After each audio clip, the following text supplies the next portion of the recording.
Hey, amazing humans and fire players. We're really excited. We're like 10 days before Rain of Fire. We've just finished our BIPOC panel and had the most interesting chats with all the panelists this week.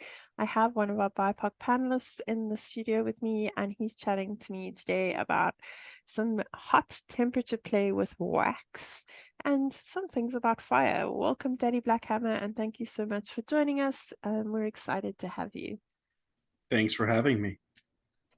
Your experience from the Muggle world to the amazing world of BDSM, do you want to give us a little bit of an idea of what your journey looked like and how you stopped being vanilla?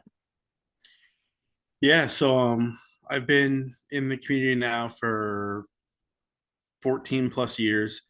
And it just started with one of my partners. They said that, hey, let's spice things up a little bit. And I started doing lots of research into stuff and just kind of jumped off the deep end and we went in head first and um went from there to running a couple munches to running a kinky vendor fair, to starting my own our own wax business now where we currently vend and sell wax at different cons and stuff in the New England area.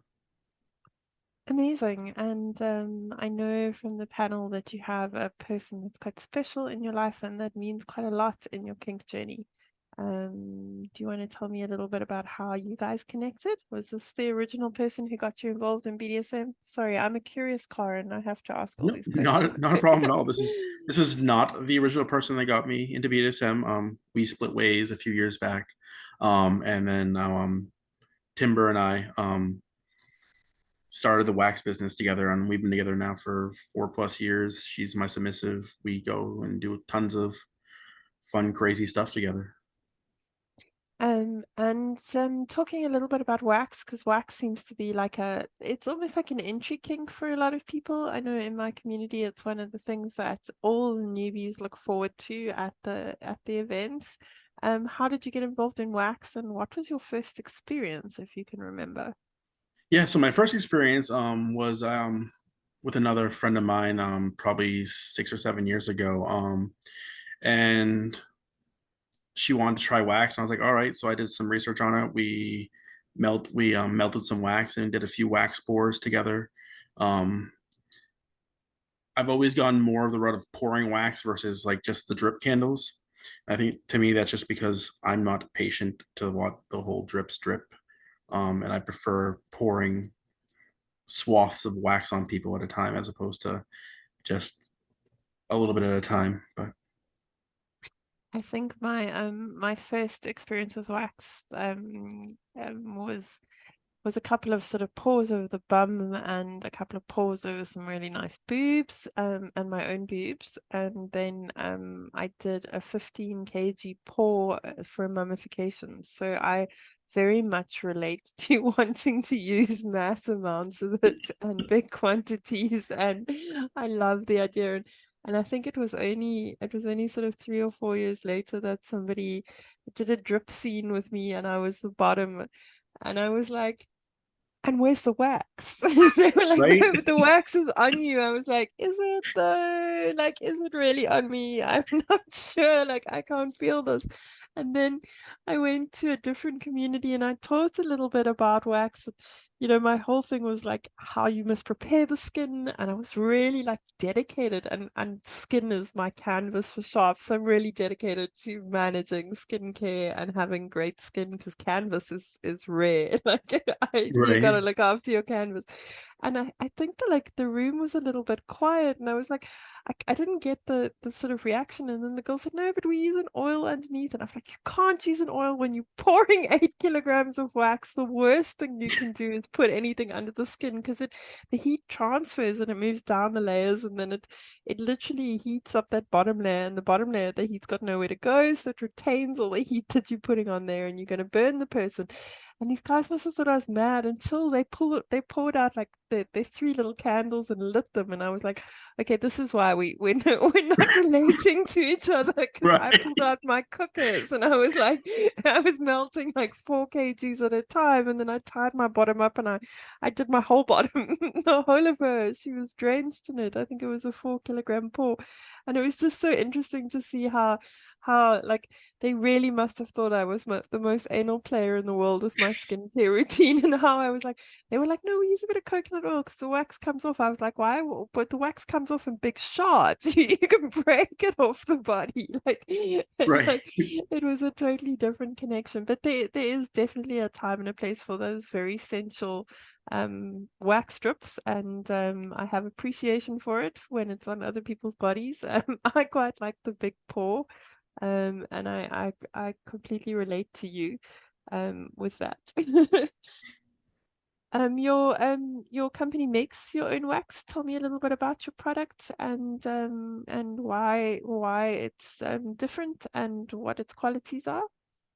Yeah, so we do our company's called Dripped. We do wax pours. We don't we sell different color wax dyes in like the small like 2 ounce, so you can melt them in smaller quantities for smaller pores on bodies, and depending on if you want to do more than one color. Um, it's a low temp melting point, so you don't have to worry as much about it being melting at a super hot temperature. Still, that's something you always have to be cognizant of, right? Of what temp you're pouring the wax at. But it's not straight paraffin wax where it's going to melt at like 160, right? Or so you're pouring at a super high temperature. I'm gonna Um, stop you. I'm gonna stop you there because I think there's a big like, and especially find in my community with the pouring, definitely an African way of doing things where they use like a hot plate, an electric frying pan, and they'll put water in the electric frying pan and they'll put 8 cups in, and then they'll melt 8 different colors. And this is a great plan. I mean, it in theory it's great, but in reality you cannot control the temperature of the water that's bubbling. So even if the wax melts at a low temperature, the wax then sits and cooks in this tray. So I just wanna put it out there. I'm not quite sure what process you guys use. Maybe you can explain your process for melting, but in my community, like it even selling people low temperature melting wax doesn't always mean that the wax that's getting poured is going to be at a low temperature. So my that advice is that you have a temperature gauge in your water and you're making sure that that water is not boiling its ass off and keeping and cooking the wax while it's sitting on the hot plate, because even if it's melting at a low temperature, you've got to stop it at that temperature. You can't let it continue. Right. So what we do is we recommend using temperature guns a lot of the times. So we still do the whole like double boiler method, like you're talking about, where you boil water and then you have like either a silicone cup or something inside. But then once the wax melts, I pull it off, and we use temp guns. So like those laser temp guns, those thermal guns. Oh wow, that's such a clever idea. The thermal temp the wax. Because I have people that I'll play with. Some people like it at like the 120-degree area. I have a couple of people that are more on that like it at like the 140, 145-degree temperature. So that way I can kind of control and see what the temperature of each of the wax colors is as I'm pouring them that way. That's so clever. That temperature gun's so clever. I use those little steak thermometers. Yep. So I've got a little set of steak thermometers, and they come. You can have 2 prongs, and they give you 2 different readings on each machine. And I think I'm super fancy, but now I need temperature gun. Like I have to have one. That sounds like a very cool item to have. I'm busy Googling it to see what it looks like. I think that's a fantastic idea, and it gives you a very good idea of where you are at and what you experience. And then the other thing that I always advise when I do wax is that you test it on yourself before you subject your bottom to whatever's Oh, about for to hit sure. them. Yeah. So what is your best piece that you've done with wax? What is your favorite thing that you've experienced? Um, Now that's a question. um, Probably one of my favorite experiences pouring wax is just was doing like an encasement where I encased someone, at least the top half of their body in wax fully, before slowly taking it off with a knife, that was in a ice chest before I was peeling the wax off, because temp play, right? Yeah, definitely. I mean, it's interesting when you do the big pores and the castings, how much the wax reduces around the body. Right. We've never done a full encasement of the entire body. We've only done one side of the body, and even when we've done a head or something like that, we've left a gap at the back so that we we don't squeeze the human to death. It sounds terrible. My pony I have to explain a little bit. You don't know me, but I have a bit of a fetish for putting my pony into small spaces. My pony's quite a small boy. He's not he's a man. He is a man, but he's quite a small man. So he's little, so he can fit in things like suitcases and trunks and plastic and stuff like that. So the first time we did him, we wrapped him in bandages completely. And he likes the mummification. It's part of his kink. But we wrapped him in bandages completely. He's not a masochist, so he was very worried about the temperature. So I wrapped him in plastic, and then I wrapped him in bandages, and then I waxed the entire top of him. And got a lovely lamb heart that I put on top of him and put nails through and waxed that too, just for extra fun.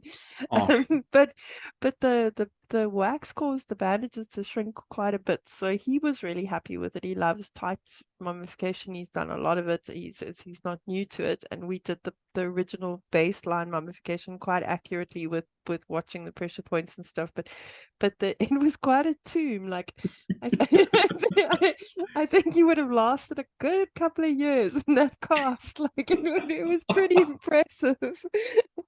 It was super fun to do, but it definitely like a warning to anybody who doesn't like tight spaces, who isn't used to mummification. Wax when it cools down, it definitely shrinks. It does. So yeah, and I think we shrunk the bandages as well. I think the heat and everything shrunk the bandages a bit. So they were definitely tight. So he was a very wrapped up little pony. You put a handle on him, I could have used him as a suitcase. So yeah, we had quite a bit of fun doing that. Any projects that you've got coming up wax wise? Nothing too crazy that I can think of. I mean, I think I'm gonna do I'm going to an Alice in Wonderland, or I'm throwing an Alice in Wonderland themed Mad Hatter Tea Party this weekend. Um, and somebody wants to do an Alice in Wonderland themed wax scene. So I'm still in the planning stages of that before this Saturday. But I should have some hopefully photos up soon of a nice Alice in Wonderland themed pour. That sounds amazing. You have to do somebody's feet with wax. You have to encase somebody's feet in a paw. You have to try that for me. I have to pass that on to you, and you've got to do somebody's feet before you die. It's super. They've got to keep super still. It's I really can hard to imagine. keep it's really hard to keep super still. And there's lots of giggles. But it's one of my favorite things to do, is to wax either somebody's bum, or to get them to kneel and do their bum and then their feet, or Yeah. get them to sit and put candles between their toes and burn the candles and wax their feet. So there's this like contrast of the wax dripping when they giggle because it moves from the burning candles, and you pouring the wax onto their feet. It's really super fun. I highly recommend it. It sounds it. Um, and we hope we're going to see you at the con, and you're going to come and pop into the classes and spend some time with us. We're looking forward to our event in 10 days' time. Oh, I will definitely be there for the whole of the weekend, I believe. So, Yay, we look forward to seeing you. And to all my listeners, if you don't have a ticket, I don't know what you're doing with your lives. You need to be getting one. If you need a sponsorship or a scholarship ticket, please reach out to us. We have a BIPOC scholarship ticket, and we have a normal scholarship ticket. We still have a couple available. So please reach out and grab your ticket soon. Anybody else, there's still a 15% presenters discount available on tickets. So if you haven't got yours, do it. We're looking forward to seeing you. You need to register on a closed FetLife group or on our Discord to be a part of the event. So please get that done. Don't leave it too late. And I hope you are staying lit and keeping warm from my dungeon in Cape Town, South Africa, to yours wherever you are. Lots of love and kitten kisses.